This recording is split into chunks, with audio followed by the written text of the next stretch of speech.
Sassuolo-Modena 1-1, giocata ieri sera, Atalanta-Piacenza 3-0, a Cittadella, Ascoli-Cittadella 1-0, a Crotone, Siena-Crotone 2-1, Frosinone-Torino 1-0, Livorno-Grosseto 1-1, a Pescara, Padova-Pescara 2-0, Portogruaro-Albino-Leffe 2-1, Triestina-Varese 1-1, Vicenza-Novara 1-0, mentre Empoli-Regina è il posticipo del lunedì sera, si giocherà alle 20:45. La classifica ci racconta che l'Atalanta è in testa con 63 punti, alle sue spalle il Siena con 60 e si stanno staccando come detto, Novara 55, Varese 51, Regina 47, Vicenza 45, Livorno 44, Grosseto 42, Grosseto 43, scusate, Pescara 42, Piacenza e Torino 41, Empoli e Padova 40, Modena 39, Sassuolo 37, Albino Leffe 36, Cittadella 35, Crotone 34, Portogruaro 33, Ascoli e Frosinone 32, Triestina 29, insomma.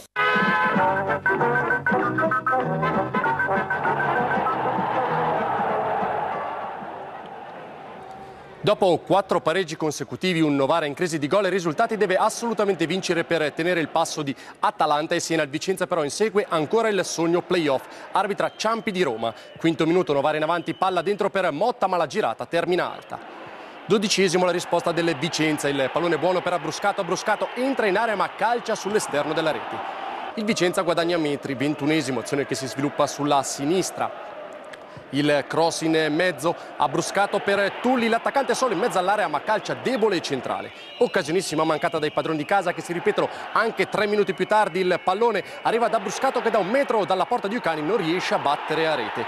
L'ex attaccante del Torino si arrabbia ma il suo errore, come rivediamo nel replay, è davvero imperdonabile. In finale di primo tempo torna a farsi vedere in avanti il Novara ma Gianni chiude bene in angolo. Con le immagini montate da Andrea Raggiotto passiamo alla ripresa. Si riparte con questo calcione rifilato in area da Martinelli e Motta non visto dall'arbitro Ciampi. Poi ancora Vicenza, azione in velocità sulla sinistra, palla per Tulli, gran botta, palla fuori. Nono, il Novara ci prova su calcio di punizione, ma la conclusione di Geller è da dimenticare e Tesser non la prende certo bene. Sono sempre i padroni di casa a fare la partita, 31esimo, punizione di Tulli, il pallone resta lì Bruscato per Di Matteo, ma ancora una volta il tiro non inquadra la porta. E la situazione non cambia nemmeno al minuto 36 quando Bruscato ha un'altra buona occasione. In finale di partita, 44esimo minuto, punizione di Bastrini dalla destra, palla a giro e palla in rete, Vicenza in vantaggio ad 1 minuto dalla fine. Nel replay però si vede nettissimo il fallo di Cellini su Uicani. Davvero una giornata da dimenticare per la terna arbitrale.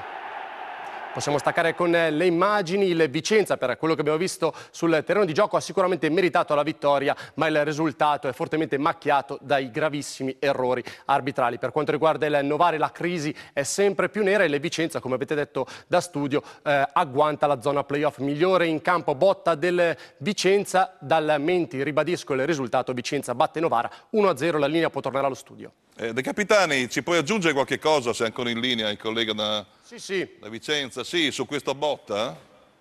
Ma sicuramente è il vero perno della squadra vicentina. Oggi tutti i palloni o quasi sono partiti dai suoi piedi. C'è da dire che però Bruscato ha sbagliato veramente tantissimo. Poi che dire sul gol, le immagini parlano da sole. Grazie, ma era un assist a Dolcetti ovviamente, perché oggi racconta la partita. Allora, Botta è una rivelazione, Ma è un giocatore... A questo livello. Sono anni già che, pur essendo giovane, sono anni che è un giocatore importante. Lo conosco bene perché lo volevo quando ero appunto alla Spalla. È lì che volevo arrivare. Andò giustamente in Serie B al Vicenza. Perché giustamente non ho capito? Per la Serie B, mettiamola in questo modo. Ah, ecco, perché quando si parla di Spalla tu lo sai che qua è pericoloso. Però, comunque De Capitani Scusa Mario, De Capitani ha detto una cosa giusta.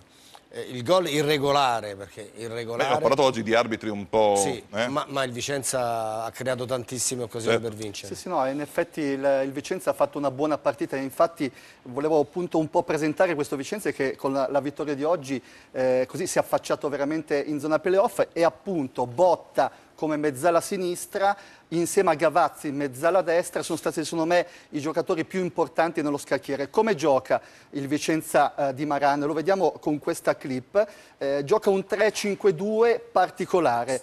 se mandiamo appunto in onda, abbiamo qua i 3 centrocampisti, i 3 difensori con Morosini davanti alla difesa. Andando avanti su questa clip ci fermiamo poco avanti per vedere che in questo caso ci sono i 4 centrocampisti. Questo qua è Di Matteo, a destra Soligo, questo è il nostro Botta, mezzala sinistra, e soprattutto Gavazzi come mezzala destra, che non è prettamente un centrocampista, ma secondo me è stata veramente i 2 giocatori in pratica di mezzocampo che hanno disturbato maggiormente il Novara. In questa situazione c'è la sponda ottima di Bruscato e il tiro a rete di Tulli di destro, niente da fare. È un Novara che ha perso molto della sua brillantezza comunque. Poi... Sì, assolutamente. Guardiamo proprio 2 cose del secondo tempo, perché in effetti il Novara si è difeso ma non è mai riuscito a ripartire. Anche in questa situazione per la prima volta Gemiti va in sovrapposizione a sinistra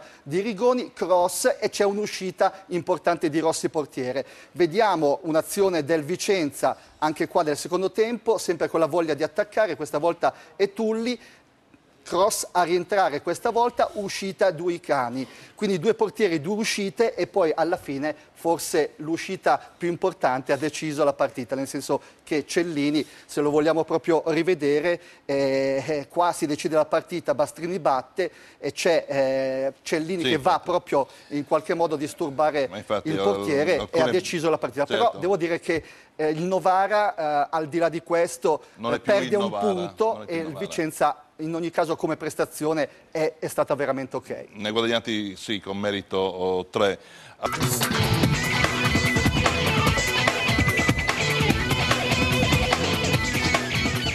Vicenza-Novara, ovvero come un episodio può trasformare una vittoria sacrosanta in una un po' meno legittima. Gli uomini di Maran centrano infatti 3 punti importantissimi in chiave playoff, battendo un Novara con un gol chiaramente viziato da un'irregolarità di Cellini su Icani, a sancire una superiorità dei biancorossi, e questo va sottolineato, totale per tutti i 90 minuti.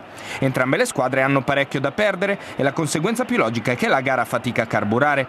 Dopo un paio di tentativi piuttosto timidi al cospetto di un Novara fantasma di se stesso, il Vicenza prende in mano le redini del gioco. Peccato che Bruscato non sia quello cui ormai eravamo abituati. Al 12esimo infatti l'attaccante ex Torino spreca una ghiotta occasione calciando sull'esterno della rete a tu per tu con Uicani. Poco dopo lo stesso Abbruscato prova a riscattarsi, questa volta in versione assist man. La sponda per Tulli è perfetta, ma al destro di quest'ultimo è una telefonata per il portiere azzurro. Il primo tempo da dimenticare per il numero 10 vicentino non è però ancora finito. Al 25esimo Abbruscato si divora un gol già fatto, facendosi ipnotizzare da Uicani, bravo poi a ostacolare con esperienza la punta nel tentativo di ribadire in rete. Nella ripresa lo spartito prosegue decisamente sulle stesse tonalità. Dopo 7 minuti Tulli allarga per Botta, il cui sinistro termina a lato facendo prendere un bello spavento ai tifosi azzurri. Il match entra a questo punto nella più classica delle fasi di stallo, mentre Porcari dà un assaggio della pericolosità offensiva del Novara di quest'oggi, con un destro che Russo fa accomodare morbidamente tra le proprie braccia. Subito dopo la mezz'ora il Vicenza torna a farsi vedere con la girata del neoentrato Misuracca su cross di Martinelli, che però non trova il giusto impatto con la sfera.